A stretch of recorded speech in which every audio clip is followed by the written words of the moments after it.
সুপ্রিয় শিক্ষার্থীরা, তোমাদেরকে স্বাগত জানাই জয়কলি একাডেমির ন্যাশনাল ইউনিভার্সিটি চ্যাম্পিয়ন কোর্সের আজকের বাংলা লেকচারে। আজকে বাংলা লেকচার 2। এর আগের দিন আমরা একটা গত বছরের প্রশ্ন সলভ করেছিলাম, অর্থাৎ বিগত সালে যে প্রশ্নগুলো হয় কেমন হয় সেটি আমরা সলভ করেছিলাম। আজকে থেকে কিন্তু আমরা বিষয়ভিত্তিক যে লেকচার সেটি শুরু করতে যাচ্ছি। আজকে প্রথম দিন বিষয়ভিত্তিক লেকচারের প্রথম দিনে আমরা অত্যন্ত গুরুত্বপূর্ণ দুইটা টপিক, সেই টপিকগুলো হচ্ছে বর্ণের উচ্চারণ এবং সমাস। এই দুটি টপিক নিয়ে আলোচনা করব, আমরা প্রশ্ন সলভ করব এবং সেগুলোর ব্যাখ্যা জানার চেষ্টা করব। তো তোমরা সবাই একটু দ্রুত জয়েন করে ফেলো এবং লাইভটিকে একটু শেয়ার করে দাও তোমাদের বন্ধুদের মধ্যে, যাতে করে তোমাদের বন্ধুরাও এই ক্লাসে যুক্ত হতে পারে এবং আমরা একসাথে অনেক কিছু শিখতে পারি। আর সবাই আমাকে একটু কমেন্ট করে জানাও যে কে কোথা থেকে জয়েন করেছো এবং সাউন্ড ঠিকঠাক শুনতে পাচ্ছ কিনা।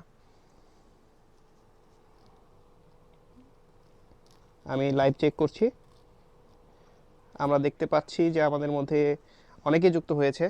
তোমরা একটু সবাই কমেন্ট করে জানিয়ে দাও যে কে কোথা থেকে যুক্ত হয়েছো। ইতিমধ্যে কিন্তু ডিসেম্বর মাস আজকে শুরু হয়ে গেল। আজকে ডিসেম্বরের 1 তারিখ। ডিসেম্বর মাসটিকে আমরা ধরে নিচ্ছি ভর্তি যুদ্ধের যে প্রথম মাস সেটি, কারণ ঢাকা বিশ্ববিদ্যালয়ের ভর্তি পরীক্ষা অলরেডি শুরু হয়ে গেছে। ইতিমধ্যে আমরা দেখতে পাচ্ছি আইবি অনুষদের পরীক্ষা শেষ, আমাদের চারুকলা অনুষদের পরীক্ষা শেষ আগামী 6 তারিখে, বাণিজ্য বিভাগের পরীক্ষা। এরপরে ক্রমাগত পরীক্ষাগুলো চলতে থাকবে। প্রাপ্তি পিউ বলেছে হাই ভাইয়া, হাই প্রাপ্তি। লাইভটি শেয়ার করে দাও, বাকিরা জয়েন করলে আমরা ক্লাসে চলে যাব। আজকে বেশ একটা লম্বা ক্লাস হতে চলেছে, আমরা একটু দীর্ঘ সময় যাবত ক্লাস নিব। তোমরা আমাকে শুনতে পাচ্ছ কিনা, সাউন্ডটা ক্লিয়ার আছে কিনা, এটা একটু কমেন্ট করে জানিয়ে দিবে আমাকে। ওর সাথে বেশ অনেকেই যুক্ত হয়েছে, তোমরা একটু কমেন্ট করে আমাকে জানিয়ে দিতে পারো যে তোমরা কে কোন জেলা থেকে আজকে ক্লাসে যুক্ত হয়েছো।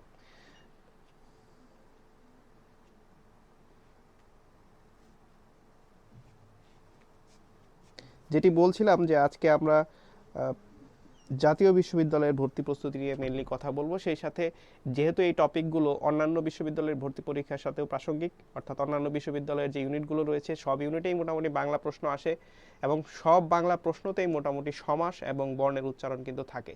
তো সেই জায়গা থেকে আজকের যে ক্লাসটি, এই ক্লাসটি সবার জন্যই গুরুত্বপূর্ণ হতে চলেছে। তো সবাই দ্রুত জয়েন করে ফেলো, লাইভটা শেয়ার করে দাও এবং আমাদের সাথে যুক্ত হয়ে আজকের ক্লাসটি করো।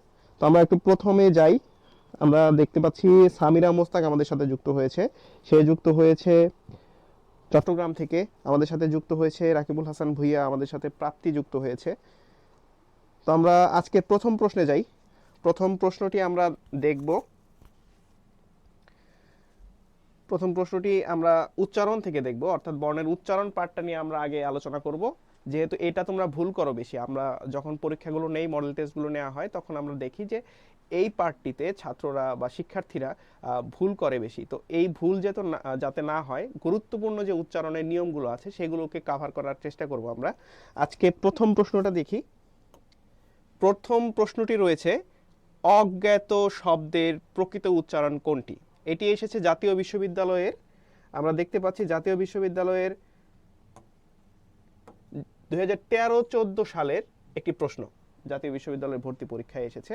তো এই যে শব্দটি রয়েছে অজ্ঞাত শব্দের প্রকৃত উচ্চারণ, সেখানে আমরা অপশনগুলো দেখতে পাচ্ছি।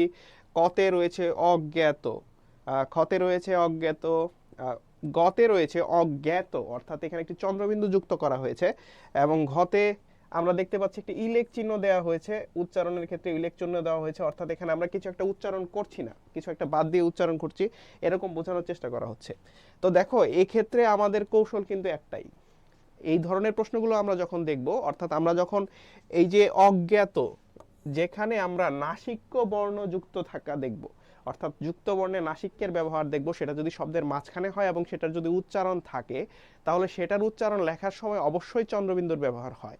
সুতরাং এই যে অজ্ঞাততে আমরা দেখতে পাচ্ছি যে বর্গীয় জ যোগ ই এর একটা যুক্ত বর্ণ কিন্তু রয়েছে, অর্থাৎ ইও যে বর্ণটি রয়েছে এই বর্ণটি কিন্তু একটি নাসিক্য বর্ণ।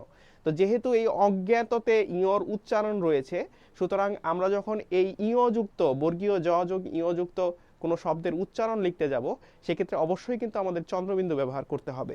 তাহলে আমরা কৌশলগত দিক দিয়ে বিবেচনা করে দেখো, এত নিয়ম যদি আমরা নাও পারি, কৌশলগত দিক দিয়ে যদি বিবেচনা করে দেখি আমরা, তাহলে কোনো অপশনেই কিন্তু চন্দ্রবিন্দু দেখতে পাচ্ছি না। চন্দ্রবিন্দু আমরা একমাত্র দেখতে পাচ্ছি কোথায়? অপশন গতে। তাহলে এই যে প্রশ্নটি অজ্ঞাত শব্দের প্রকৃত উচ্চারণ কোনটি, সেটি কিন্তু অপশন ক হবে। তোমরা কিন্তু বেশ অনেকেই পেরেছো। জাকিয়া বলেছে সি, সামিরা মুস্তাকও বলেছে সি, এরকম ভাবে অনেকেই বলেছে সি। আচ্ছা আরিফ, তোমাদের জাতীয় বিশ্ববিদ্যালয়ে ভর্তি পরীক্ষার ডেট এখনো নির্ধারণ হয়নি, আমরা ধারণা করছি খুব দ্রুতই এটি ঘোষণা করে দেওয়া হবে। আপনাদের এই পেজে প্রতিদিন কখন ক্লাস হয়? আচ্ছা, আমাদের ক্লাসগুলো মেইনলি সন্ধ্যা 7টায় এবং 8টায় হয়। তাছাড়া দুপুরবেলাও কিছু ক্লাস হয়। তোমরা যদি রেগুলার আমাদের জয়কলির পেজটি ফলো করো তাহলে তোমরা কিন্তু এই ক্লাস রুটিনটি পেয়ে যাবে। ঠিক আছে, তাহলে আমরা পরবর্তী প্রশ্নের উত্তরে যাই। পরবর্তী প্রশ্নটি কিন্তু একই ধরনের প্রশ্ন, একই নিয়ম থেকে কিন্তু প্রশ্নটি এসেছে, অর্থাৎ নাসিক্য বর্ণের উচ্চারণের ক্ষেত্রে যে নিয়মটি রয়েছে সেটি কিন্তু এসেছে আমাদের এখানে। দেখো, অবজ্ঞাত শব্দটির প্রকৃত উচ্চারণ কোনটি, এটি আমাদের প্রশ্ন এসেছে। তা আগেরটিতে আমরা যেভাবে সলভ করেছিলাম, অর্থাৎ আমরা খেয়াল করেছিলাম যে শব্দের মধ্যে আমরা দেখেছি যে বর্গীয় জ যোগ ইয়, অর্থাৎ এখানে আমাদের একটি যুক্ত বর্ণ রয়েছে, যে যুক্ত বর্ণটিতে ইয় রয়েছে, অর্থাৎ নাসিক্য বর্ণ রয়েছে, যেটির অবস্থান আবার কিন্তু শব্দের মাঝখানে। তো শব্দের মাঝখানে যখন এই নাসিক্য বর্ণের অবস্থান থাকে, তখন আমরা যখন ভেঙে ভেঙে উচ্চারণ লিখি তখন কিন্তু আমাদের চন্দ্রবিন্দু ব্যবহার করতে হয়। এই যে অপশনগুলো আমরা দেখতে পাচ্ছি এখানে, দেখো অবজ্ঞাত, অবজ্ঞাত, কি সব অদ্ভুত উচ্চারণগুলো লেখা আছে। এই যে অদ্ভুত উচ্চারণগুলো কিন্তু আমাদের খুব বেশি খেয়াল করার প্রয়োজন নেই। আমরা যখন একটু ভর্তি পরীক্ষায় রাশের মধ্যে থাকি, আমাদের কিন্তু অল্প সময়ে অনেকগুলো প্রশ্নের আনসার করতে হয়, তখন আমাদের একটু কৌশল অবলম্বন করতে হয়। তো কৌশলটা কি আমরা কিন্তু বলে দিয়েছি, যখন এই যে নাসিক্য বর্ণ থাকবে এবং সেটির উচ্চারণ হবে, সেই ক্ষেত্রে কিন্তু আমরা চন্দ্রবিন্দু ব্যবহার করে থাকি। তাহলে এখানে আমরা চন্দ্রবিন্দুর ব্যবহার দেখতে পাচ্ছি, তাহলে এটিই হবে আনসার, অবজ্ঞাত। একটু নাকের ভেতরে নিয়ে আমরা উচ্চারণ করব, অবজ্ঞাত। ঠিক আছে, ওকে। হ্যাঁ, তোমরা সঠিক উত্তর কিন্তু আমার আগে আগেই দিয়ে ফেলেছো। আমি দেখতে পাচ্ছি আয়েশা সিদ্দিকা সে আনসার করেছে ডি, সুমাইয়া ডি আনসার করেছে, নিসরাতুল সেও ডি আনসার করেছে, অর্থাৎ অধিকাংশই। প্রশ্নে আমরা যাই স্যার। হ্যাঁ, চেঞ্জ করে দিই। আচ্ছা, আমরা ঘুমটা পরিবর্তন করব। হঠাৎ অফ হয়ে গেলে আবার সমস্যা। এখন আমরা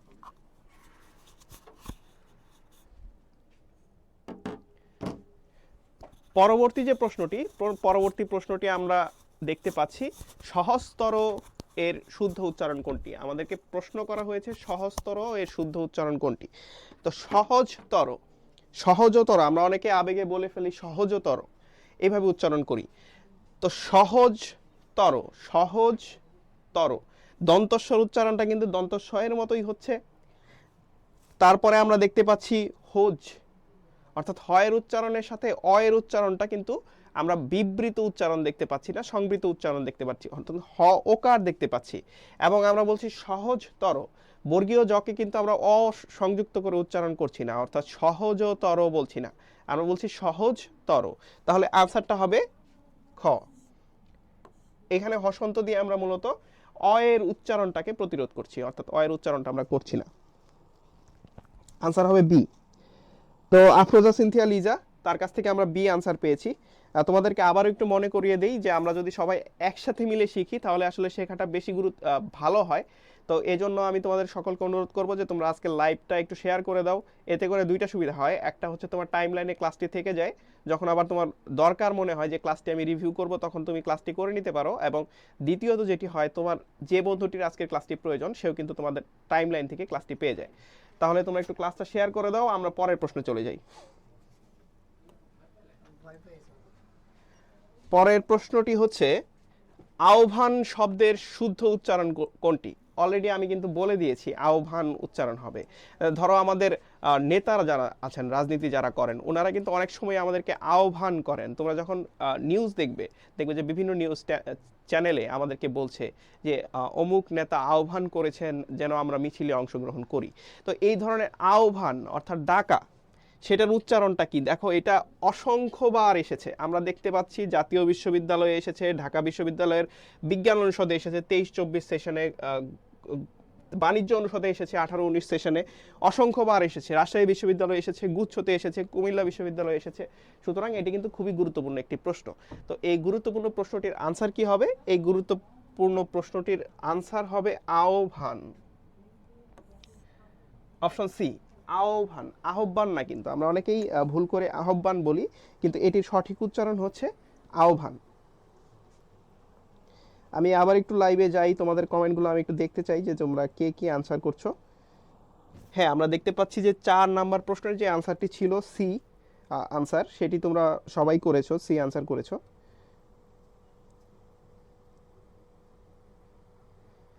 ওকে, আমরা পরবর্তী প্রশ্নে চলে যাই। পরবর্তী প্রশ্নটি হচ্ছে প্রমোদ তরী শব্দের শুদ্ধ উচ্চারণ কোনটি?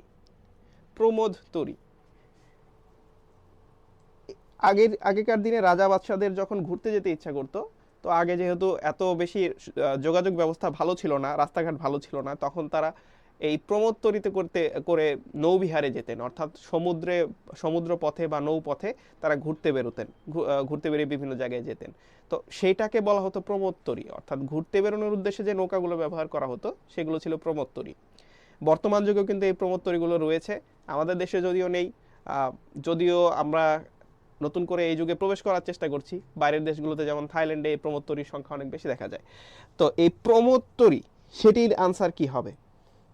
প্রমোদতরীর আনসার আমি অনেকেই দেখতে পাচ্ছি তোমরা 5 নাম্বারের আনসার করেছো খ, প্রমোদতরী। আমার ধারণা তোমাদের উত্তর সঠিক।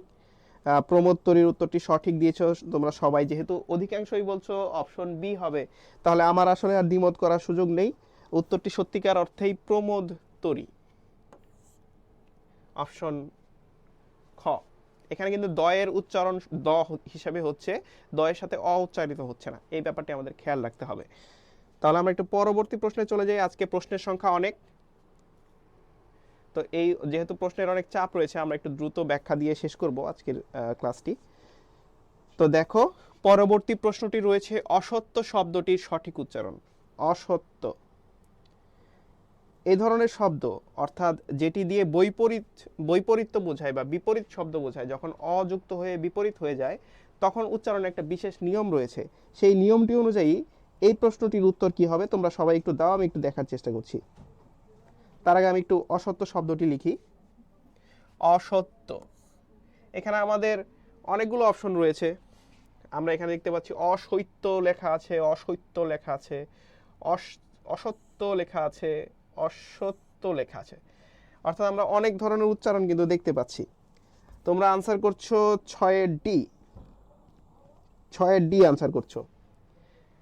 হ্যাঁ, এখানে অ এর উচ্চারণটা কিন্তু অই থাকবে, কারণ অর্থাৎ অ এর বিবৃত উচ্চারণ হবে, অ এর উচ্চারণ অ এর মতোই হচ্ছে। এর কারণ এটি দিয়ে বিপরীতার্থক শব্দ বোঝাচ্ছে, যখন অযুক্ত হয়ে বিপরীতার্থক শব্দ বোঝায় তখন কিন্তু অ এর উচ্চারণ আমরা কিন্তু বিবৃত দেখতে পাই। তো সেই ক্ষেত্রে অ এর উচ্চারণ অই থাকছে, কিন্তু দন্তস্বর উচ্চারণটি পরিবর্তন হয়ে যাচ্ছে। আমরা জানি যে তালব্যস্য, মূর্ধন্য ষ এবং দন্তস্ব, এই যে 3টি স রয়েছে, 3টি স এর উচ্চারণ বেশিরভাগ ক্ষেত্রে আমরা উচ্চারণ লেখার সময় তালব্যস্য লিখি, কিন্তু কিছু কিছু ক্ষেত্রে দন্তস্ব এর উচ্চারণ দন্তস্ব এর মতো হয়, সেটির আলাপ আমরা একটু সামনে করব। সামনে এরকম একটি প্রশ্ন রয়েছে যেখানে দন্তস্ব এর উচ্চারণ দন্তস্ব এর মতোই হয়েছে, কিন্তু এই যে মূর্ধন্য ষ যেটি রয়েছে, এই মূর্ধন্য ষ এর উচ্চারণ কিন্তু সবসময় তালব্যস্য হয়। তাহলে আমরা এখানে দেখতে পাচ্ছি যে এটা কোনো স্পেশাল কেস না, সাধারণ একটা কেস। তাহলে যেহেতু এই প্রথম দুইটিতে দন্তস্ব ব্যবহার করা হয়েছে উচ্চারণ লেখার ক্ষেত্রে, তাহলে এটি অবশ্যই আনসার হচ্ছে না, আনসার হয় গ হবে নয়তো ঘ হবে। কিন্তু আমরা এখানে দেখতে পাচ্ছি যে অসত্য, অর্থাৎ আমাদের যে সর্বশেষ ত রয়েছে সেটির সাথে যে অ উচ্চারিত হয়েছে সেটির উচ্চারণ হওয়ার কথা সংবৃত, কিন্তু সেটি বিবৃত হচ্ছে। তো এই ক্ষেত্রে এই গ নাম্বারটি আনসার হচ্ছে না, ঘ হবে আনসার। তাহলে আমরা দেখতে পাচ্ছি আনসারটি তোমাদের সঠিক ছিল। তোমরা যারা ডি আনসার করেছিলে, আমি দেখেছি অধিকাংশই তোমরা ডি আনসার করেছো, তোমাদের উত্তর সঠিক ছিল, তোমাদেরকে অভিনন্দন। পরবর্তী প্রশ্নে চলে যাচ্ছি আমরা। অসহ্য, অসহ্য একটু আগে তোমরা যেরকম দেখলে একই উচ্চারণ, সহ্য থেকে বিপরীত শব্দ অসহ্য, এজন্য অ এর উচ্চারণ অবশ্যই বিবৃত হবে। তাহলে অ এর উচ্চারণ সঠিক যেটি আছে বিবৃত উচ্চারণ সেটি থাকছে, সেটি পরিবর্তিত হচ্ছে না। তারপরে দন্তস্ব এর উচ্চারণ আমরা দেখতে পাচ্ছি এই দুইটিতে সেম রাখা হয়েছে, কিন্তু সেম থাকলে হচ্ছে না, কারণ এখানে দন্তস্ব এর উচ্চারণ তালব্যস্য হবে। এবং আমরা দেখতে পাচ্ছি যে এই যে যুক্ত বর্ণটি ছিল অর্থাৎ হয়ের সাথে যে জফলা যুক্ত ছিল সেটিকে ভেঙে লেখা হয়েছে। তো আমাদের আসলে যুক্ত বর্ণগুলোকে ভেঙে লিখতে হয়, এজন্য আনসার হবে ক। আমি একদম পূর্ণাঙ্গ নিয়ম ব্যাখ্যা করে বলছি না, আমি জাস্ট কৌশলগুলো শেখানোর চেষ্টা করছি যাতে আমরা জানি যে তোমরা ইতিমধ্যে নিয়মগুলো পড়েছো। নিয়মের আমাদের আগের ক্লাসগুলো হয়েছে, তখন আমরা নিয়মগুলো পড়িয়েছি। এখন তোমাদের প্রস্তুতির সময়, তো প্রস্তুতির সময় কৌশল ব্যাখ্যা করতে হয়, এজন্য আমরা পূর্ণাঙ্গ নিয়ম ব্যাখ্যা না করে আজকে কৌশলগুলো শিখাচ্ছি। তো কৌশল অনুযায়ী আমাদের আনসার কিন্তু ক হয়। তাহলে 7 নম্বর প্রশ্নের আনসার হচ্ছে ক, অসহ্য। অধ্বনির বিবৃত উচ্চারণের উদাহরণ কোনটি? আমাদেরকে এখানে প্রশ্ন করা হয়েছে অধ্বনির বিবৃত উচ্চারণের উদাহরণ কোনটি। বিবৃত উচ্চারণ জিনিসটা কি? বিবৃত উচ্চারণ মানে হচ্ছে অধ্বনির উচ্চারণ যেমন তেমনই হবে, অর্থাৎ অ উচ্চারণ করতে আমরা ও ব্যবহার করব না, আমরা ব্যবহার করব অ। এটি হচ্ছে বিবৃত উচ্চারণ অর্থাৎ স্বাভাবিক উচ্চারণ। তো এখানে আমরা কোন অপশনে স্বাভাবিক আনসার দেখতে পাই? সবাই একটু আমাকে 8 নম্বর প্রশ্নের উত্তরটি দ্রুত বলে দাও যে 8 নম্বর প্রশ্নের উত্তর কি হবে।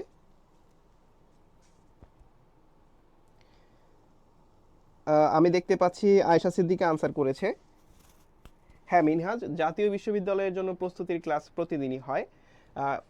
আমরা হয়তো একটু বিভাগগুলো পরিবর্তন করি, যেমন আজকে একই সাথে বিজ্ঞান অনুষদ এবং মানবিক অনুষদের একই সাথে ক্লাস হচ্ছে, অর্থাৎ আমার যে আগের ক্লাসটি হয়েছে সেটি একটা জীববিজ্ঞানের ক্লাস ছিল, এখন বাংলা ক্লাস হচ্ছে। এরকমভাবে আমরা দুপুরবেলা দেখেছি ইংরেজি ক্লাস হয়েছে।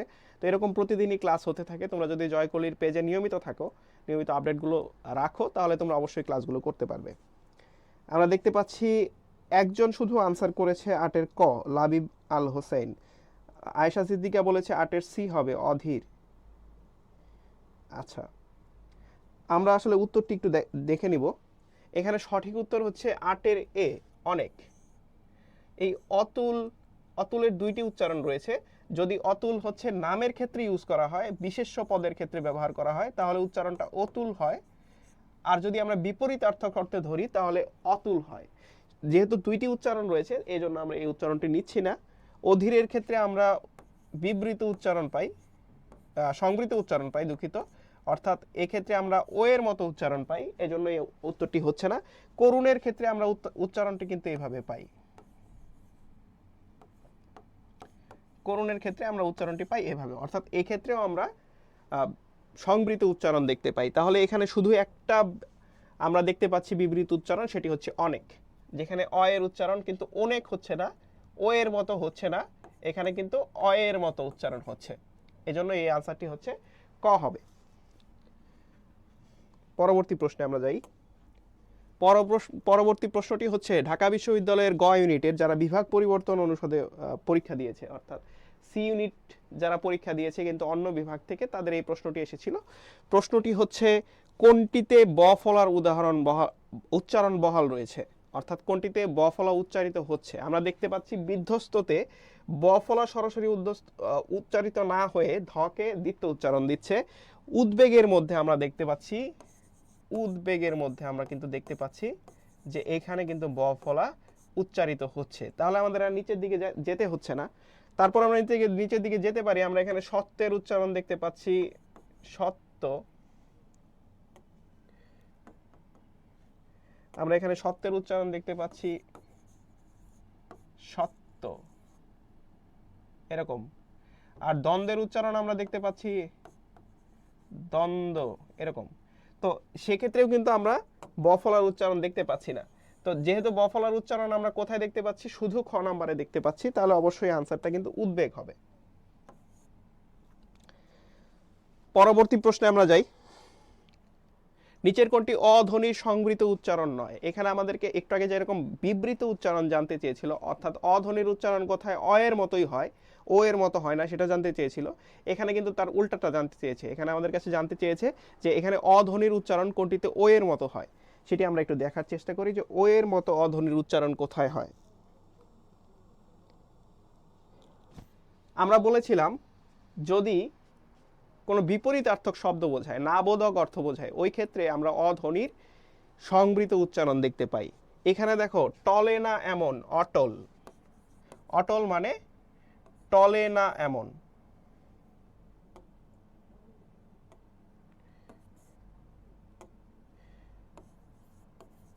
অটল।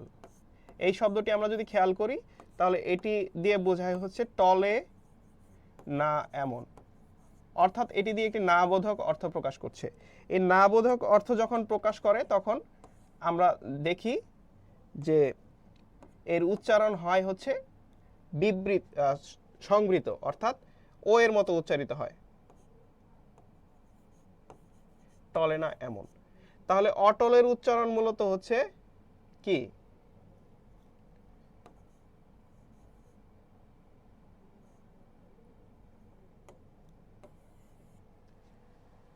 অটলের উচ্চারণ হচ্ছে, তোমরা কি সবাই আনসার করেছো বি? 8-এর গ আনসার। আচ্ছা, কাউসার একবার এ বলছে আর একবার বি বলছে।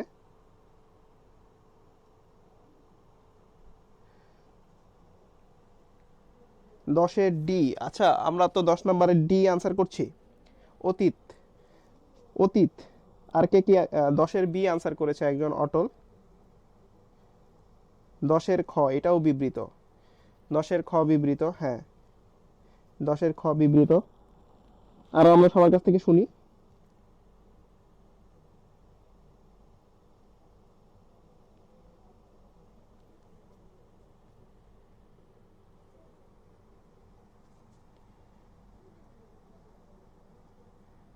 আচ্ছা, 10-এর আনসার হবে বি। আমরা পরবর্তী প্রশ্নে যাই। প্রজ্ঞা। প্রজ্ঞা শব্দটির সঠিক উচ্চারণ কি? প্রজ্ঞা মানে হচ্ছে উইজডম, অর্থাৎ জ্ঞান বলতে যেটা আমরা বুঝাই, এটার অর্থ হচ্ছে সেটা। তো প্রজ্ঞার উচ্চারণ কি? প্রজ্ঞার উচ্চারণটা আমরা একটু দেখি। প্রজ্ঞা, আমরা কিন্তু তোমাদেরকে একটু আগেই বলেছিলাম যে শব্দের মধ্যে যদি বর্গীয় জ যোগ ইয় থাকে, অর্থাৎ নাসিক্য বর্ণ থাকে এবং সেটির যদি উচ্চারণ হয়, সেক্ষেত্রে আমাদের কিন্তু চন্দ্রবিন্দু ব্যবহার করতে হবে। তো আমরা এই যে অপশন ক এবং অপশন ঘ বাদ দিয়ে দিচ্ছি, কারণ এই দুইটাতে চন্দ্রবিন্দু নেই। পরবর্তীতে আমরা দেখব সেটির উচ্চারণ, আমাদের যে আদিতে যে স্বরটি যুক্ত রয়েছে সেটির উচ্চারণ কি হচ্ছে। সেটির উচ্চারণ কিন্তু আমরা দেখতে পাচ্ছি ও এর মতো হচ্ছে, অর্থাৎ প্রজ্ঞা উচ্চারিত হচ্ছে। তো এই কারণে আনসার হবে খ। 11-এর আনসার হবে খ। আমরা একটু দ্রুত যাই, কারণ আমাদের পরবর্তীতে আবার সমাস রয়েছে।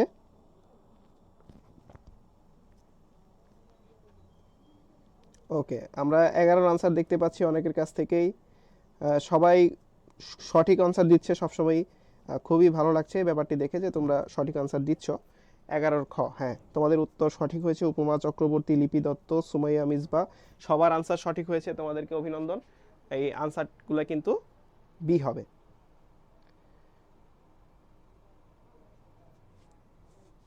ওকে, তাহলে আমরা পরবর্তী প্রশ্নে যাই। পরবর্তী প্রশ্ন, অধ্বনির সংবৃত উচ্চারণ কোনটি? এই ধরনের প্রশ্ন কিন্তু আমরা অনেক বেশি দেখতে পাচ্ছি, অর্থাৎ অধ্বনির সংবৃত উচ্চারণ, বিবৃত উচ্চারণ নিয়ে। অধ্বনির সংবৃত উচ্চারণ কোনটি? আমরা অধ্বনির সংবৃত উচ্চারণ বলতে ও কে বোঝাই, অর্থাৎ অ যখন ও এর মতো উচ্চারিত হয় তখন সেটাকে আমরা সংবৃত উচ্চারণ বলি। এখানে দেখো অমল, এটি যখন নেতিবাচক অর্থ প্রকাশ করে তখন সেটি অ এর মতোই উচ্চারিত হয়, অর্থাৎ বিবৃত হয়। অনেক, অনেক বলছি আমরা অ এর মতো উচ্চারণ করছি। কত যখন আমরা উচ্চারণ করছি তখন অ এর মতোই উচ্চারণ করছি। কিন্তু মন যখন আমরা বলি তখন আমরা বেসিক্যালি বলি মন। এজন্য আনসারটা হচ্ছে গ, অর্থাৎ অ এর যে বিবৃত সংবৃত উচ্চারণ সেটি কিন্তু ও এর মতো। এখানে মনে আমরা দেখতে পাচ্ছি মন, মনের মধ্যে আমরা দেখতে পাচ্ছি যে ও উচ্চারিত হচ্ছে। মন বললে আমরা বোঝাই পরিমাপের যে মন সেটি হচ্ছে মন, আর আমরা নিজেদের মন অর্থাৎ মাইন্ড সেটি হচ্ছে মন।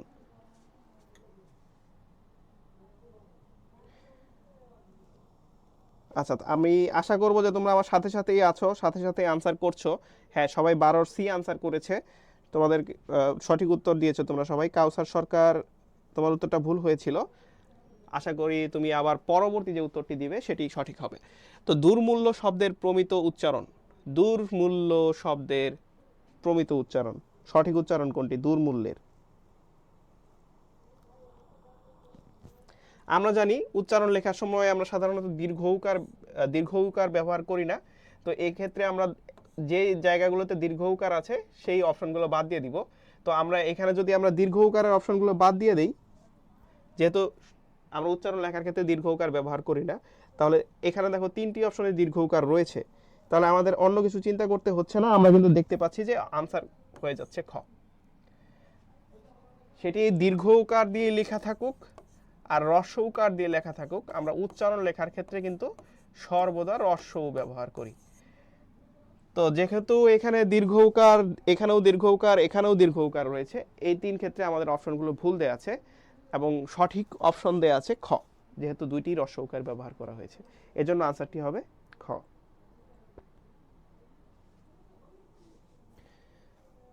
13 আনসার তোমরা কি দিয়েছো? 13 আনসার সবাই খ দিয়েছে। হ্যাঁ, তোমাদের সবার আনসার হয়েছে। আমরা পরবর্তী প্রশ্নে যাচ্ছি। পরবর্তী প্রশ্নটি রয়েছে স্মরণ শব্দের প্রমিত উচ্চারণ কোনটি? স্মরণ শব্দটির প্রমিত উচ্চারণ কোনটি সেটি আমরা দেখতে পাচ্ছি। তো স্মরণ শব্দটির প্রকৃত উচ্চারণ আমরা বলেছি, যদি মফলা থাকে অর্থাৎ নাসিক্য বর্ণ থাকে এবং সেটি যদি উচ্চারণ হয়, সেই ক্ষেত্রে কিন্তু আমরা চন্দ্রবিন্দু ব্যবহার করব। তো স্মরণেও কিন্তু আমরা কিন্তু এই যে উচ্চারণ দেখতে পাচ্ছি, স্মরণ অর্থাৎ একটা নাসিক্য উচ্চারণের ভাব আছে। তো সেই ক্ষেত্রে স্মরণের ক্ষেত্রেও দন্তস্ব স্বাভাবিকভাবেই তালব্যস্য হিসেবে উচ্চারিত হচ্ছে। তাহলে আমাদের এই অপশন দুটি কিন্তু বাদ, এটিও না এটিও না, যেহেতু দন্তস্বয়ের উচ্চারণ তালব্যস্য হিসেবে আমরা লিখব। কোন ক্ষেত্রে আমরা লিখব না সেটি নিয়ে আমরা আলোচনা করব একটু পরে। এবং যেহেতু মফলা আছে, চন্দ্রবিন্দু হবে, তাহলে অপশন ঘ হচ্ছে আনসার। মফলার কারণে চন্দ্রবিন্দু, তাহলে এটার আনসার হচ্ছে স্মরণ। হ্যাঁ, তোমরা অনেকেই সঠিক উত্তর দিয়েছো, আমরা দেখতে পাচ্ছি অনেকে সঠিক উত্তর দিয়েছে। তোমরা কিন্তু আসলে খুব বেশি শেয়ার করনি। আগের ক্লাসটিতে যারা যুক্ত ছিলে আমি দেখেছি যে তোমাদের সারা কিন্তু অতুলনীয় সারা ছিল, তোমরা অনেকেই ক্লাসটা শেয়ার করেছিলে। আজকের ক্লাসটি কিন্তু আমি খুবই কম শেয়ার দেখতে পাচ্ছি। এই শেয়ার যখন কম দেখতে পাই তখন আমি একটু উৎসাহ কম পাই। তো আমি তোমাদের কাছে এটাই চাইবো যেন তোমরা আমাদেরকে একটু উৎসাহ দাও। ঠিক আছে, আমরা পরবর্তী প্রশ্নে যাই। পরবর্তী প্রশ্নটি রয়েছে রশ্মি শব্দের কোন উচ্চারণটি প্রমিত? রশ্মি, রশ্মি মানে রে, মানে সূর্য থেকে যে আলো আসে সেটিকে রশ্মি বলা হয়। রশ্মি শব্দটির সঠিক উচ্চারণ কোনটি? রশ্মি, রো, রো আমরা উচ্চারণটা কেমন করছি? রো, অর্থাৎ অন্তঃস্থ রয়ের যে উচ্চারণ অন্তঃস্থ রয়ের সাথে যে অটি রয়েছে সেটির উচ্চারণ কিন্তু সংবৃত হচ্ছে, অর্থাৎ রো উচ্চারণ করছি আমরা, রো। এবং আমরা দেখতে পাচ্ছি এখানে ম ছিল, যেটির কারণে তালব্যস্বর উচ্চারণ কিন্তু দ্বিত্ব হচ্ছে। যখন দ্বিত্ব উচ্চারণ হয় তখন কিন্তু আমরা এরকম হসন্ত দিয়ে লিখি। তো আমরা এখানে সঠিক কোনটি দেখতে পাচ্ছি? আমরা কিন্তু সঠিক দেখতে পাচ্ছি, যেহেতু দ্বিত্ব উচ্চারণ হয়েছে, ময়ের কারণে কিন্তু নাসিক্য উচ্চারণ হচ্ছে না, এক্ষেত্রে মফলার উচ্চারণটা হচ্ছে না, অর্থাৎ মফলার ব্যক্তিগত উচ্চারণটা থাকছে না, এজন্য আমরা চন্দ্রবিন্দু ব্যবহার করব না। তো চন্দ্রবিন্দু যদি না ব্যবহার করি, এটির আনসার কি হবে?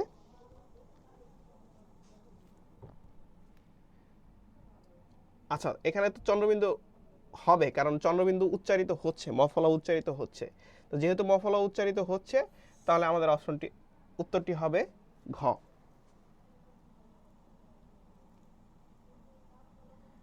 আচ্ছা, তোমরা সবাই ঘ আনসার করেছিলে। 15 ঘ মোরসালিন আহমেদ বলেছে, জাকিয়া বলেছে ডি, শাহনাজ আক্তারও বলেছে ডি। তোমরা সবাই সঠিক উত্তর দিয়েছিলে, তাহলে তোমাদের উত্তরটি সঠিক, তোমাদেরকে ধন্যবাদ। পরবর্তী প্রশ্নে আমরা যাই। পরবর্তী প্রশ্ন, শ্রাবণ শব্দটির প্রমিত উচ্চারণ কোনটি? আচ্ছা, এখানে তালব্যস্বর উচ্চারণ কিন্তু এস এর মতো হচ্ছে না, এস এর মতো হচ্ছে না, এটার উচ্চারণ ছয়ের মতো হচ্ছে। তো যখন এই দন্তস্বর উচ্চারণ বা তালব্যস্বর উচ্চারণ ছয়ের মতো হয়, তখন আমরা এই তালব্যস্বকে তালব্যস্ব না লিখে দন্তস্ব দিয়ে লিখি। তো এখানে শ্রাবণ উচ্চারণটি কি হচ্ছে? দন্তস্ব দিয়ে হবে। তো যেহেতু আমরা নয়ের উচ্চারণ সবসময় ন দিয়েই লিখি, অর্থাৎ দন্তন্য দিয়েই লিখি, সেটি মূর্ধন্য হোক আর দন্তন্য হোক, সেইটির উচ্চারণ আমরা সবসময় দন্তন্য দিয়ে লিখি। এখানে কিন্তু আমরা আনসারটি ভুল দেখতে পাচ্ছি, এবং যেহেতু বলেছি যে ছয়ের মতো উচ্চারিত হচ্ছে এজন্য দন্তস্ব হবে, তাহলে আনসারটি হবে খ। অপশন খ আনসার হবে আজকে।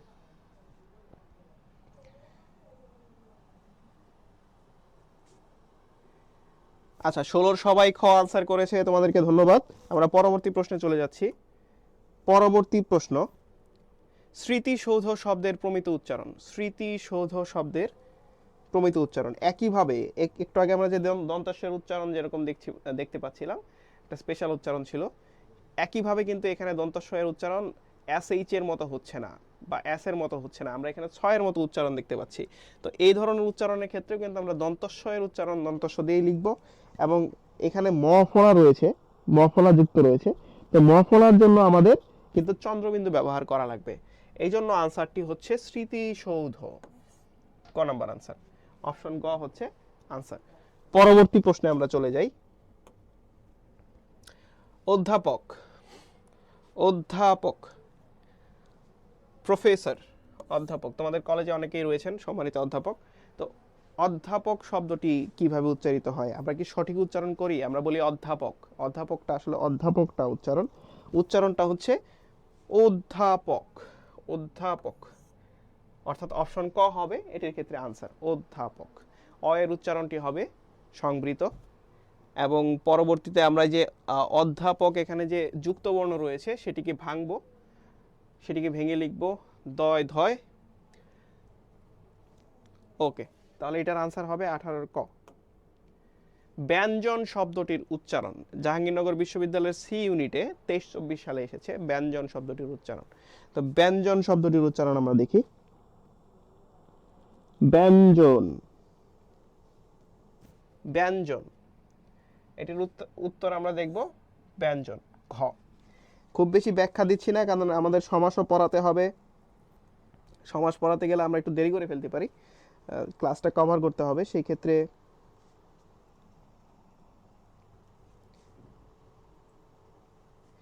ক্ষেত্রে আমরা কিন্তু শেষ করতে পারবো না, এই জন্য একটু দ্রুত যাচ্ছি। তারপরে যে প্রশ্নটি রয়েছে, অদ্বিতীয় শব্দটির উচ্চারণ। অদ্বিতীয়, অদ্বিতীয়, অদ্বিতীয়, অদ্বিতীয়, তাহলে আমাদের উচ্চারণ দ কিন্তু দুইবার উচ্চারিত হচ্ছে। এই যে বফলার কারণে দয়ের দ্বিত্ব উচ্চারণ হচ্ছে। আমরা অনেক ক্ষেত্রেই কিন্তু দেখি বফলা নিজে উচ্চারিত হয় না, কিন্তু বফলার প্রভাবে একটা বর্ণ কি দুইবার উচ্চারিত হতে পারে, বা একটা ধ্বনি দুইবার উচ্চারিত হতে পারে, সেই ঘটনাটি কিন্তু আমরা এখানে দেখতে পাচ্ছি, দ্বিত্ব উচ্চারণ দেখতে পাচ্ছি। তাহলে যেহেতু দ্বিত্ব উচ্চারণ দেখতে পাচ্ছি, সেক্ষেত্রে আমাদের অবশ্যই একটা হসন্ত দিয়ে লিখতে হবে। আমরা দেখতে পাচ্ছি যে কোনো ক্ষেত্রেই কিন্তু হসন্ত নেই, তাহলে হসন্ত যেটিতে আছে সেটি আনসার হবে। আমি বলেছিলাম কৌশলী হতে হবে আমাদেরকে একটু, যখন আমরা এই ধরনের যুক্ত বর্ণ দেখতে পাবো, সেই যুক্ত বর্ণকে যখন আমরা ভেঙে লিখি, তখন কিন্তু আমরা অবশ্যই হসন্ত ব্যবহার করি, কারণ সেটি ব্যঞ্জন হিসেবে উচ্চারিত হয়, সেটির সাথে যে অস্বরটি থাকে সেটি কিন্তু উচ্চারিত হয় না। তো এই জন্য আমাদের আনসার হবে খ। পরবর্তী প্রশ্নে যাই। সুন্দর শব্দের প্রমিত উচ্চারণ কোনটি? সুন্দর শব্দের প্রমিত উচ্চারণ, সুন্দর, সুন্দর, এটির আনসার হবে খ, সুন্দর। এরপরে আমরা দেখতে পাচ্ছি পরের যে প্রশ্নটি রয়েছে, অনুশাসনের শুদ্ধ উচ্চারণ। অনুশাসন শব্দটির শুদ্ধ উচ্চারণ, অনুশাসন। দেখি তোমাদের আনসারগুলো একটু দেখি আমি, কারণ অনেকক্ষণ যাবত তোমাদের আনসারগুলো দেখা হচ্ছে না, সেই 16 নম্বরের সময় দেখেছিলাম। আমি দেখতে পাচ্ছি 21 নম্বরের আনসার করেছিল সবাই, বি, ডি, অনেকেই অনেক কিছু আনসার করেছে। 21 নম্বরের আনসার কি ছিল আমাদের? 21 নম্বরে আমরা অর্থাৎ বি আনসার নিয়েছিলাম। 22-এর সি বলছে আমাকে অনুশাসন, অনুশাসন। 22-এর ক বলেছে সাব্বির ইসলাম। শেষ পর্যন্ত কোনটি উত্তর হয় আমরা একটু দেখি। আমরা কিন্তু সাব্বিরের উত্তরের সাথে একমত, অর্থাৎ আনসারটি হবে অনুশাসন। এক্ষেত্রে অ এর উচ্চারণ কিন্তু সংবৃত হয়, অর্থাৎ ও এর মতো উচ্চারিত হয়। পরবর্তী প্রশ্নে যাই। আ ধ্বনির উচ্চারণের সময়, আ ধ্বনির উচ্চারণের সময় আমাদের অপশন দেয়া আছে, সম্মুখ ওষ্ঠাধর প্রসৃত হয়, কেন্দ্রীয় ওষ্ঠাধর বিবৃত হয়, পশ্চাৎ ওষ্ঠাধর গোলাকৃত হয়, কেন্দ্রীয় ওষ্ঠাধর সংবৃত হয়। তোমরা একটু সবাই আমার সাথে আ আ উচ্চারণ করো। আ, আ যখন আমরা উচ্চারণ করি তখন আসলে কি হয়? আ উচ্চারণ করলে আমাদের কেন্দ্রীয় ওষ্ঠাধর যেটি রয়েছে, অর্থাৎ উষ্ঠাধর মানে হচ্ছে মুখমণ্ডল, সেটির ভেতরে একটা অনুরণন আমরা লক্ষ্য করি আ, তো সেইটা হচ্ছে আনসার বি হবে, কেন্দ্রীয় ওষ্ঠাধর বিবৃত হয়। এটা হচ্ছে আমাদের বাকযন্ত্র, তোমরা তোমাদের গ্রামার বইয়ের মধ্যে দেখবা যে বাকযন্ত্রের একটা চিত্র দেয়া আছে এবং সেখানে বাকযন্ত্রের যে অংশগুলো আছে সেগুলোর অবস্থান কিন্তু ভালোভাবে দেয়া আছে। তো সেটা যদি একটু আমরা ভালোভাবে দেখি, আজকে যদি একটু সময় থাকতো তাহলে হয়তো আমি সম্পূর্ণ বাকযন্ত্র এঁকে তোমাদেরকে একটু দেখাতে পারতাম। তো তোমরা এইটুকু একটু বুঝে নাও, যেটা আমাদের মুখের ভেতরে একটা অনুরণন হয়, যে কারণে আমরা কিন্তু দেখতে পাই যে কেন্দ্রীয় ওষ্ঠাধর বিবৃত হয়। এটি হচ্ছে আনসার। এরপরে যে প্রশ্নটি রয়েছে, পরবর্তী প্রশ্নতে আমরা চলে যাই। প্রশ্ন নাম্বার 24, শব্দের মধ্য অন্ত ল ফলা ব্যঞ্জনকে কি বলে? শব্দের মধ্য এবং অন্ত ল ফলা ব্যঞ্জন কি করে? শব্দের মধ্য এবং অন্ত ল ফলা ব্যঞ্জনকে দ্বিত্ব করে, অর্থাৎ দুইবার উচ্চারিত করে। পরবর্তী প্রশ্নে যাই। সন্ধি ও সমাসবদ্ধ পদের বফলা, সন্ধি ও সমাসবদ্ধ পদের বফলা কি থাকে? অনুচ্চারিত থাকে। এটির আনসার হচ্ছে গ।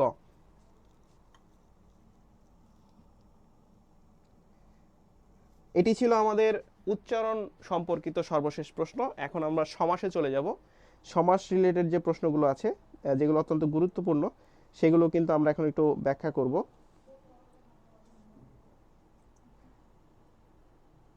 তোমাদের ক্লাস কেমন লাগছে সেটা কিন্তু তোমরা কমেন্ট করে জানাতে পারো। আমরা একটু ব্যাখ্যায় কম যাচ্ছি, তোমাদেরকে কৌশল অবলম্বন করা শেখানোর চেষ্টা করছি।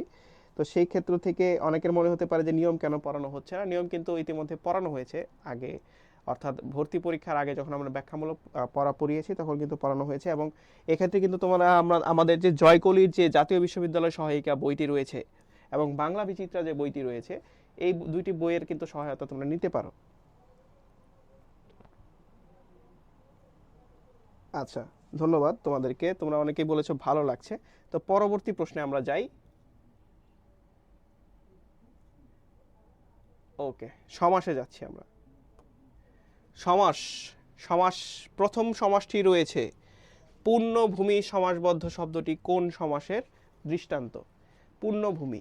তো আমরা যখন সমাস নির্ণয় করতে যাই, সমাস নির্ণয় করতে গেলে কিন্তু আমাদের একটা বিষয় মাথায় রাখতে হয় যে এটার আমরা ব্যাস বাক্য নির্ণয় করব।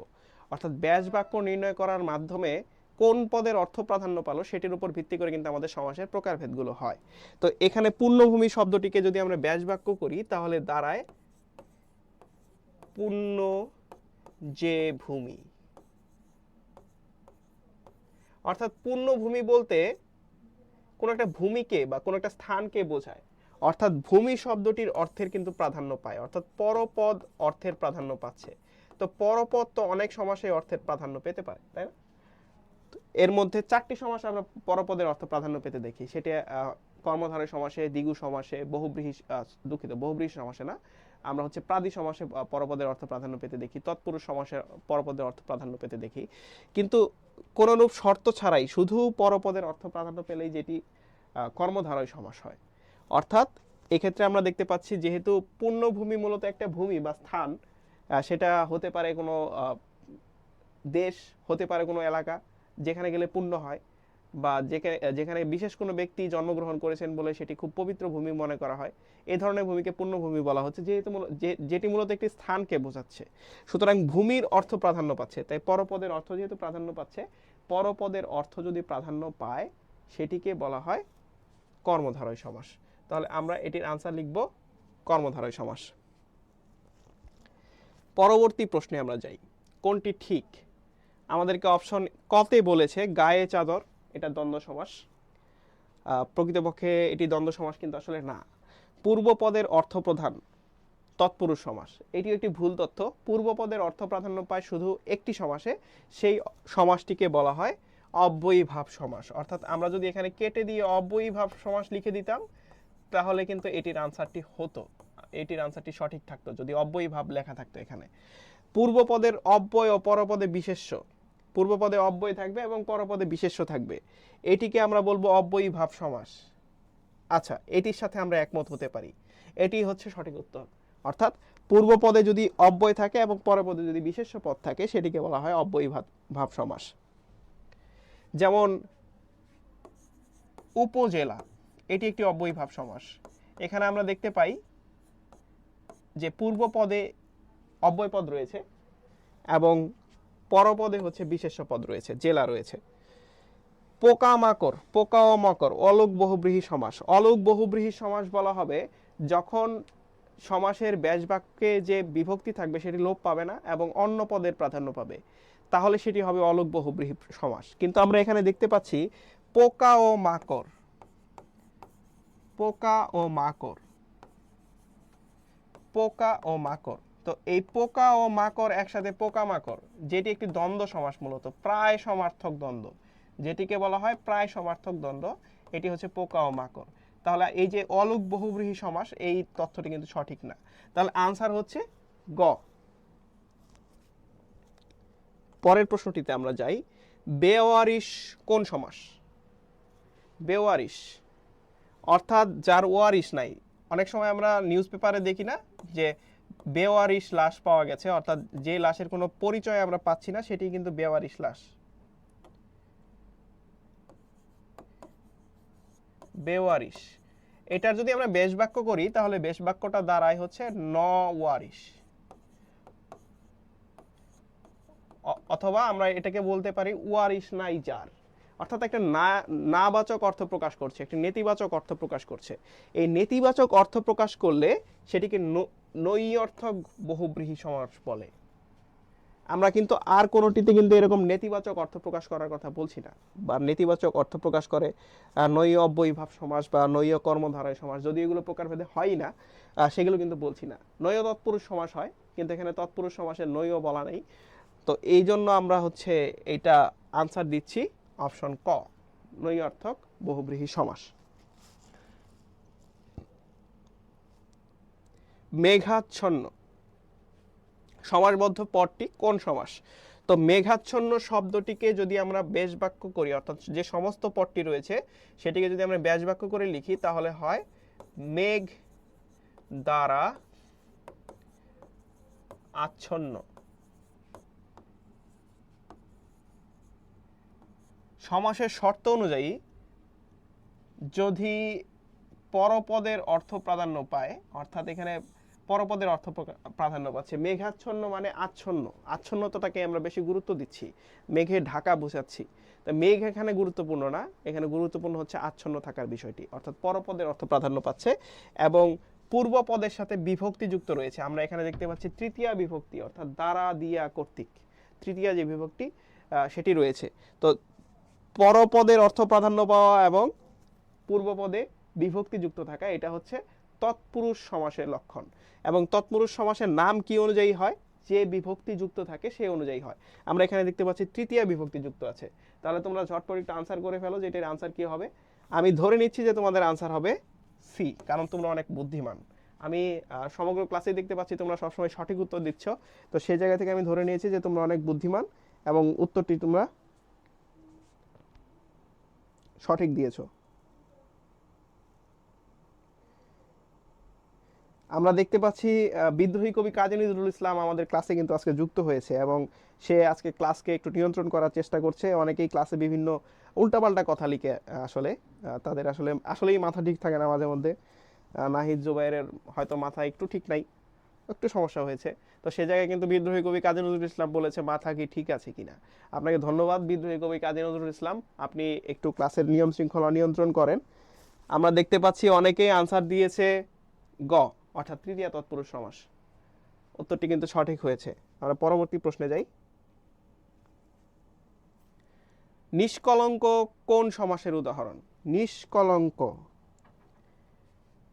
নিষ্কলঙ্ক মানে কি? নিষ্কলঙ্ক মানে হচ্ছে কলঙ্ক নেই, অর্থাৎ একটা নাবাদক অর্থ প্রকাশ করছে, নেতিবাচক অর্থ প্রকাশ করছে। তো নেতিবাচক অর্থ যখন প্রকাশ করে, আমরা কিন্তু আগেই বলেছিলাম যে এটির আনসার হয় নৈয়, নৈয় আনসার হয়। তো নৈয় তৎপুরুষ অথবা নৈয় বহুব্রীহি হতে পারে। তো এখানে আমাদের নৈয় বহুব্রীহি রয়েছে উত্তর, সেই ক্ষেত্রে উত্তর হবে নৈয় বহুব্রীহি সমাস, অপশন গ। পরবর্তী প্রশ্নে যাই। পরবর্তী প্রশ্ন 6, কাজল কালো কোন সমাসের উদাহরণ? কাজল কালো, আমরা জানি তুলনা থাকলে সে সমাসটা কর্মধারয় সমাস হওয়ার সম্ভাবনা খুব বেশি। তো কি ধরনের কর্মধারয় সমাস হবে সেটা একটু, এখানে আমাদের সবগুলোই মোটামুটি অপশন দেওয়া আছে কর্মধারয় সমাস, সেই জায়গা থেকে আমরা একটু একটু গেস করতে পারি যে এটার উত্তর কর্মধারয় সমাস হবে, কিন্তু কি ধরনের কর্মধারয় সমাস হবে সেটি আমাদের খেয়াল করার বিষয়। তো তোমরা একটু খেয়াল করো, আমরা যদি কাজল কালো এটির ব্যাস বাক্য লিখি তাহলে হয় কাজলের ন্যায় কালো। এখানে আমরা দুইটি বিষয়কে তুলনা করেছি, কালোকে তুলনা করেছি কাজলের সাথে, অর্থাৎ কাজল যেমন কালো, যে কালোটার কথা বলতেছি সেই কালোটাও তেমনই কালো। অর্থাৎ এখানে কাজল হচ্ছে উপমান এবং কালো হচ্ছে উপমেয়।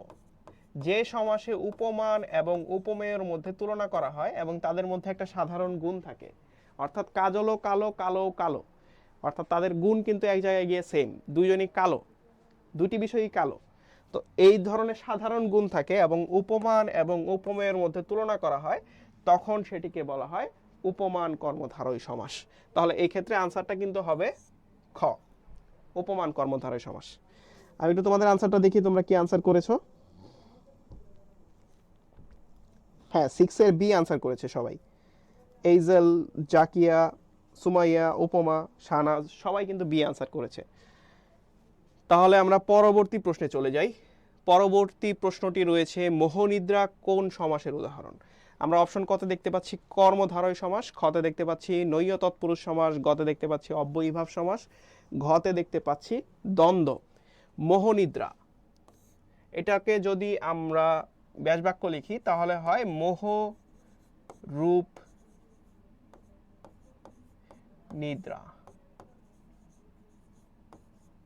মোহ মানে হচ্ছে লোভের ঘোর, যখন আমরা একটা ঘোরের মধ্যে পড়ে যাই যেটাকে আমরা হ্যালুসিনেশন বলি, তো সেই রকম একটা ঘুম, সেই রকম একটা ঘুমকে বোঝাচ্ছে মোহরূপ নিদ্রা, মোহের মতো নিদ্রা যেটা। তো যখন উপমান এবং উপমেয়কে একই ধরে কল্পনা করা হয় সেটাকে বলা হয় রূপক কর্মধারয় সমাস। অর্থাৎ এখানে আমরা ধরে নিচ্ছি যে যে জিনিসটা মোহ সেটাই নিদ্রা, বা যে জিনিসটা নিদ্রা সেটাই মোহ। তোমরা যদি বুঝে না থাকো তাহলে আমি একটা সহজ উদাহরণ দিই। যেমন ধরো আমরা বলছি যে মন রূপ মাঝি, এটি আমরা দেখি মন মাঝি, মন মাঝি। তো মন মাঝি কি করে রূপক কর্মধারয় সমাস হয়? দেখো আমাদের মনের কাজ কি, অনেকে এখন ক্লাস করছো, ফেসবুকে ক্লাস করছো, কিন্তু তোমার মন পড়ে আছে আসলে এখন শীতকাল হচ্ছে, ছেলেরা হয়তো ব্যাডমিন্টন খেলতে চাচ্ছে, তাদের মন পড়ে আছে ব্যাডমিন্টন খেলার মাঠে। আবার মেয়েদের মন অনেক অন্য কোনো জায়গায় সিরিয়ালে পড়ে থাকতে পারে বা খেলাধুলার দিকে মনে পড়ে থাকতে পারে। তো এই যে তোমাদের মন কিন্তু তোমাদের আসলে বিভিন্ন দিকে চালায়। একইভাবে মাঝির কাজ কি, মাঝিও বিভিন্ন দিকে নৌকাকে চালায়। তো এই জন্য মন এবং মাঝিকে দুইজনকে ড্রাইভার রূপে কল্পনা করা হচ্ছে, চালক রূপে কল্পনা করা হচ্ছে। তো দুইজনকে যেহেতু একই রূপে কল্পনা করা হচ্ছে, উপমান এবং উপমেয়, এজন্য এটি হচ্ছে রূপক কর্মধারয় সমাস। একইভাবে মোহরূপ নিদ্রাও কিন্তু রূপক কর্মধারয় সমাস। তাহলে রূপক কর্মধারয় সমাস কর্মধারয় সমাসের একটি প্রকারভেদ, তাহলে কর্মধারয় সমাসের আনসার হবে অপশন 7 শেষ। আমরা এখন অপশন প্রশ্ন 8-এ যাব। লাঠালাঠি কোন সমাস?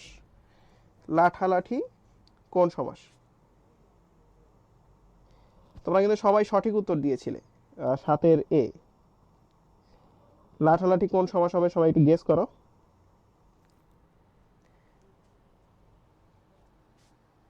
লাঠালাঠি, তোমাদেরকে একটা কৌশল বলে দেই, যখন এরকম ধরনের কোনো কাজ থাকবে যে কাজটি করতে আসলে দুইজনের প্রয়োজন হয়, লাঠি দিয়ে যুদ্ধ, লাঠিতে লাঠিতে যুদ্ধ, লাঠালাঠি, অর্থাৎ একা একা তোর লাঠি দিয়ে মারামারি করা যাবে না, অবশ্যই দুইজন লাগবে লাঠালাঠি করতে।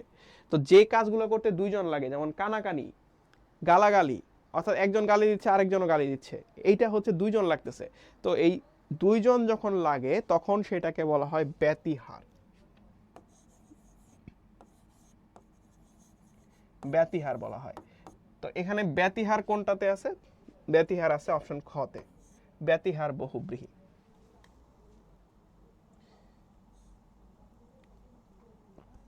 ওকে, এইটার বি বলেছে অনেকেই, উত্তরটি সঠিক। ওয়াসিফ অনেকবার বি আনসার করেছে, ওয়াসিফকে ধন্যবাদ। ধর্মঘট, ধর্মঘট কোন সমাসের উদাহরণ? ধর্মঘট কোন সমাসের উদাহরণ সেটি আমরা জানতে চাচ্ছি। ধর্মঘটের যদি আমরা ব্যাস বাক্য লিখি তাহলে দাঁড়ায় ধর্ম রক্ষার্থে ঘট। তো এটা মূলত একটা কর্মসূচি, ঘট মানে কর্মসূচি। তো এই কর্মসূচি কিন্তু প্রাধান্য পাচ্ছে, অর্থাৎ পরপদের প্রাধান্য পায় কোন সমাসের ক্ষেত্রে? তোমরা কিন্তু অলরেডি সেটা জানো, আমি কিন্তু অলরেডি বলেছি যে পরপদ প্রাধান্য পায় কর্মধারয় সমাসের ক্ষেত্রে। এবং আমরা এখানে দেখতে পাচ্ছি মাঝখানের যে পদটি রয়েছে রক্ষার্থে, সেটি কিন্তু লোপ পেয়েছে। তাহলে আমরা এটার আনসার কি পাচ্ছি? এটার আনসার হচ্ছে মধ্যপদলোপী কর্মধারয় সমাস। পরপদের প্রাধান্য পাচ্ছে এজন্য কর্মধারয় সমাস, এবং মাঝখানের পদ লোপ পেয়ে সমাসটি গঠিত হচ্ছে, এজন্য এটিকে বলা হচ্ছে মধ্যপদলোপী কর্মধারয় সমাস। 9 এর বি তোমরা কিন্তু অলরেডি আনসার পেরেছো। তোমরা কিন্তু ব্রিলিয়ান্ট। আমি আশা করছি তোমরা অনেক ভালো ফলাফল করবে ভর্তি পরীক্ষার ক্ষেত্রে। পরবর্তী প্রশ্নে যাই আমরা। পরবর্তী প্রশ্ন, অনাশ্রিত শব্দটি কোন সমাস? তোমাদেরকে একটু আগেই আমি একাধিকবার বলে দিয়েছি যে যদি এরকম নেগেটিভ কোনো শব্দ থাকে, অনাশ্রিত মানে কি? ন আশ্রিত, অর্থাৎ আশ্রিত নয় এমন। তো এই ধরনের নেগেটিভ থাকলে সেটা অবশ্যই নৈয় হবে। তো দেখো এখানে কিন্তু নৈয় আছে, একটা অপশনে কিন্তু নৈয় দেয়া আছে, নৈয় তৎপুরুষ সমাস। তাহলে এটির আনসার কিন্তু গ। পরবর্তী প্রশ্নে যাই আমরা। দ্বিগু সমাসে কোন পদের প্রাধান্য থাকে? দ্বিগু সমাসের ক্ষেত্রে কোন পদের প্রাধান্য থাকে? একটা দ্বিগু সমাসের বাক্য লিখি তাহলে তোমরা বুঝতে পারবে। চৌরাস্তা, চৌরাস্তা, চৌরাস্তা শব্দটি দ্বিগু সমাসের একটা শব্দ। সেটির ব্যাস বাক্য হচ্ছে চার রাস্তার সমাহার।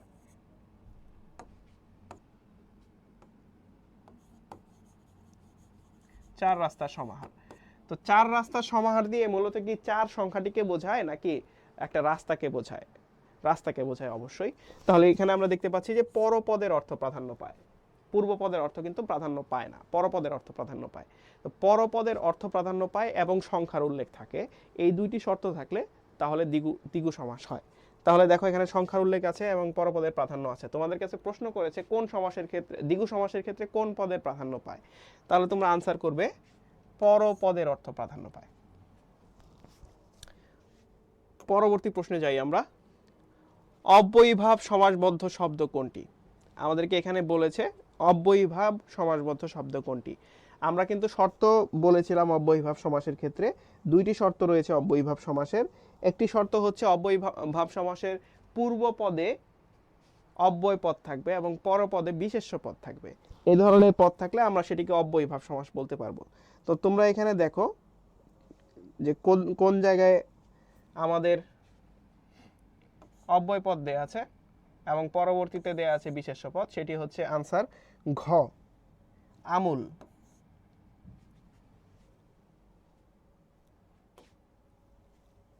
আমূল মানে মূল সহ। আচ্ছা, যথাসাধ্য, যথাসাধ্য শব্দের ব্যাস বাক্য কোনটি? যথাসাধ্য শব্দের ব্যাস বাক্য হচ্ছে সাধ্যকে অতিক্রম না করে, অর্থাৎ যতটুকু স্বার্থ আছে ততটুকুকেই ব্যবহার করা, সাধ্যকে অতিক্রম না করে, এটাই হচ্ছে যথাসাধ্য। পরবর্তী প্রশ্নে যাই আমরা। পরবর্তী শব্দটি হচ্ছে প্রতিকূল কোন সমাস? প্রতিকূল কোন সমাস?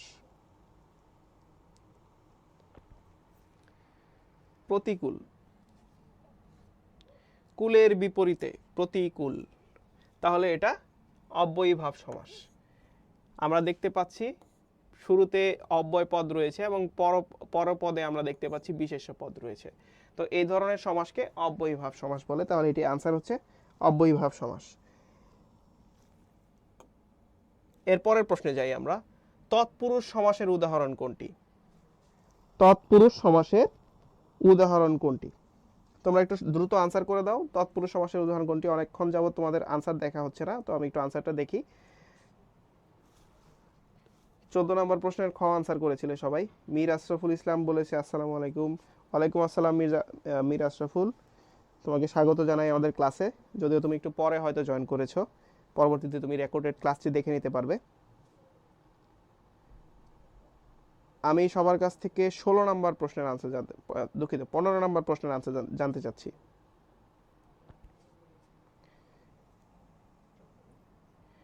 সাহিত্য বিশারদ, খাস খবর, দ্বিপ্রহর, প্রভাত।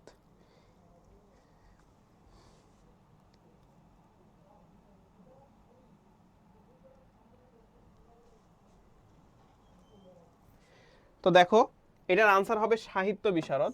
এটা সাহিত্য বিশারদ আনসার হওয়ার কারণ কি? সাহিত্য বিশারদ আনসার হওয়ার কারণ হচ্ছে এটা যদি আমরা ব্যাস বাক্য করি তাহলে হয় সাহিত্যে বিশারদ। তো এখানে উনি মূলত একজন বিশারদ, অর্থাৎ বিশারদ অর্থটা প্রাধান্য পাচ্ছে, পরপদের অর্থ প্রাধান্য পাচ্ছে এবং পূর্ব পদে বিভক্তি যুক্ত আছে। কি বিভক্তি যুক্ত আছে? এ বিভক্তি। এ কোন বিভক্তি? এ হচ্ছে একটি সপ্তমী বিভক্তি। আমরা জানি এ অ তে এই তিনটিকে বলা হয় সপ্তমী বিভক্তি। তাহলে এ যেহেতু একটি সপ্তমী বিভক্তি, তাহলে এটা হবে সপ্তমী তৎপুরুষ সমাস, তার মানে একটা তৎপুরুষ সমাস। তাহলে আমরা প্রশ্ন পেয়েছিলাম তৎপুরুষ সমাসের উদাহরণ কোনটি, আমরা আনসার করছি সাহিত্য বিশারদ। পরবর্তী প্রশ্নে যাই আমরা। পরবর্তী প্রশ্নটি রয়েছে উড়োজাহাজ কোন সমাস? উড়োজাহাজ কোন সমাস? সবাই আনসার করে দাও। উড়োজাহাজ। তোমাদের আনসারগুলো একটু দেখি। আমি অনেকক্ষণ যাবত নিজে নিজে পড়িয়ে যাচ্ছিলাম, তোমাদের আনসারগুলো দেখছিলাম না। তোমরা হয়তো মন খারাপ করবে, যে বলবে আমরা এত কষ্ট করে আনসার করছি কিন্তু স্যার আসলে আমাদের আনসারগুলো দেখছে না।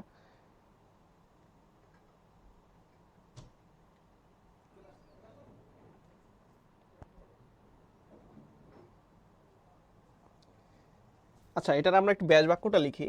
উড়োজাহাজ, উড়ো যে জাহাজ। জাহাজ বলতে একটা যানবাহনকে বোঝাচ্ছে। উড়োজাহাজ মূলত একটা যানবাহন। তো এই জন্য পরপদের অর্থ প্রাধান্য পায়। যে সমাসের ক্ষেত্রে পরপদের অর্থ প্রাধান্য পায় সেই সমাসকে আমরা বলি কর্মধারয় সমাস। তাহলে এটির আনসার কিন্তু হবে কর্মধারয় সমাস। হ্যাঁ, তোমরা অধিকাংশই কিন্তু সঠিক উত্তর দিয়েছো। আমি দেখতে পাচ্ছি 16 খ অধিকাংশই সঠিক উত্তর দিয়েছে। হ্যাঁ, উপমা চক্রবর্তী, মীর আশরাফুল ইসলাম, পপি কুন্ডু, জয়শ্রী সরকার, নিঝুম, কাউসার সরকার সবাই কিন্তু আমরা দেখতে পাচ্ছি অপশন খ আনসার দিয়েছে। তাহলে আমরা পরবর্তী প্রশ্নে যাই। পরবর্তী প্রশ্নটি হচ্ছে অল্প প্রাণ কোন সমাস? অল্প প্রাণ কোন সমাস? অল্প যে প্রাণ, অল্প যে প্রাণ,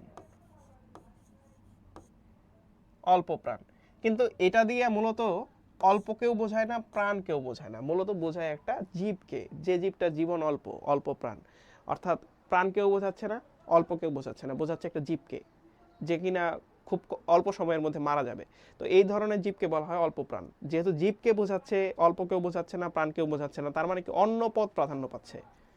অন্য পদ যখন প্রাধান্য পায় তখন আমরা সেটিকে বলি বহুব্রীহি সমাস।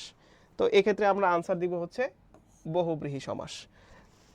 আমরা খুব দ্রুতই শেষ করব আজকে, তোমরা হয়তো টায়ার্ড হয়ে যাচ্ছ এত লম্বা। ঘরে বাইরে কোন সমাস? আমরা দেখি ঘরে ও বাইরে, ঘরে ও বাইরে, ঘরে বাইরে। এক্ষেত্রে আমরা দেখতে পাচ্ছি ব্যাস বাক্যের ক্ষেত্রে যে বিভক্তিগুলো রয়েছিল সেগুলো কিন্তু সমাসের ক্ষেত্রেও রয়ে গেছে। তো যেহেতু বিভক্তিগুলোর পরিবর্তন হয় না, অর্থাৎ বিভক্তিগুলো লোপ পায় না এবং পূর্বপদ এবং পরপদ দুইটিই প্রাধান্য পায়, পূর্বপদ এবং পরপদ যখন একসাথে প্রাধান্য পায় সেটিকে বলি দ্বন্দ্ব সমাস, এবং যখন বিভক্তি লুপ্ত হয় না তখন সেটিকে বলি অলুক। তাহলে এটির আনসার হচ্ছে অলুক দ্বন্দ্ব সমাস। অপশন সি, অপশন গ যেটি রয়েছে সেটি হবে আনসার, অলুক দ্বন্দ্ব। উপমিত কর্মধারয় সমাসের উদাহরণ কোনটি? উপমিত কর্মধারয় সমাসের উদাহরণ কোনটি? উপমিত কর্মধারয় আমরা একটু দেখি। চাঁদ মুখ, চাঁদের ন্যায় মুখ,